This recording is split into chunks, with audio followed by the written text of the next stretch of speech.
Woo-wee, 10 episodes in. Sweetness. Anyways, The Badge and the Burden, Part 2.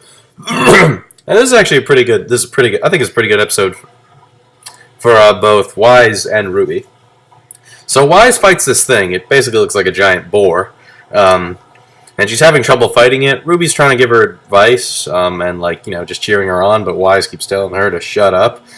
Though during the fight she actually does take Ruby's advice, and she wins. Yeah, she kills the damn thing with a nice sword to the gut. That looked kind of painful.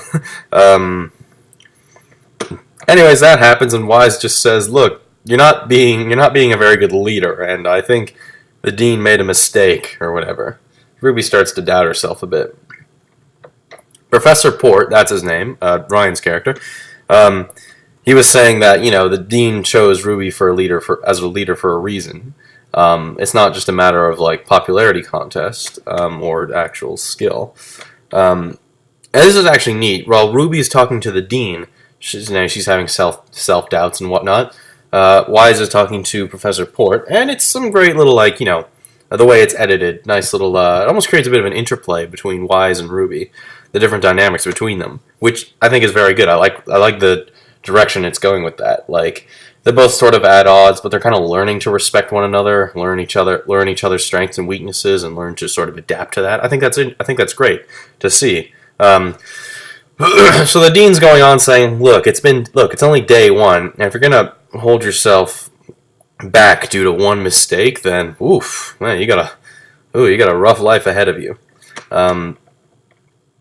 While Professor Port says, "Look, don't worry about who's leader, just worry about being the best you can," which is some pretty good advice, I must say. So later that night, everyone's asleep. Ruby was up late. Studying, but she fell asleep. Wise is nice. She wakes up Ruby, gives her a coffee, and just says, "Look, I'm going to be the best I can, okay? Just you do your best as well, Ruby." And then she says, "Oh, Ruby, your notes are wrong." So it's like, oh, okay. And then it just ends. Also to note, Wise, and I was kind of wondering, where's Wise going? Doesn't she sleep in the same room? I don't know. Still, though, I do like the direction this is going. I do like the direction this is going in that, what I was saying, this sort of relationship between,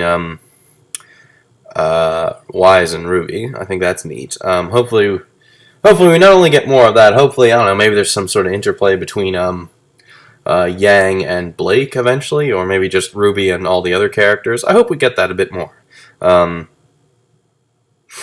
Also to note, I forgot to mention in the last episode, while they're in that auditorium getting the lecture, there was also a guy in the audience. He wasn't a black silhouette, and he actually, I think, had a line or two. I don't know his name, I just thought I'd mention that. I don't know, maybe they had enough budget for one, but, Murphy's Law, everything happens for a reason, or everything that can happen does happen, or something. I don't know, Interstellar taught me something. So yeah, what I was saying, I like that, this sort of dynamic between Ruby and Wise, and I want to see that fleshed out, and I hope that we get that fleshed out a little more. Dean also has a good line saying, "I've made more mistakes than everyone else on the planet." I'm like, what skeletons are you hiding, and can you please share them? But yeah, for 10 episodes in, I am loving this show, and a friend of mine was saying, "Oh yeah, Volume 2, it gets a lot better, both, the writing, the characters, the story, and the animation," so I'm really excited. I just want to enjoy the show as much as I can. So, tune in next time where we tackle episode 11. See you later.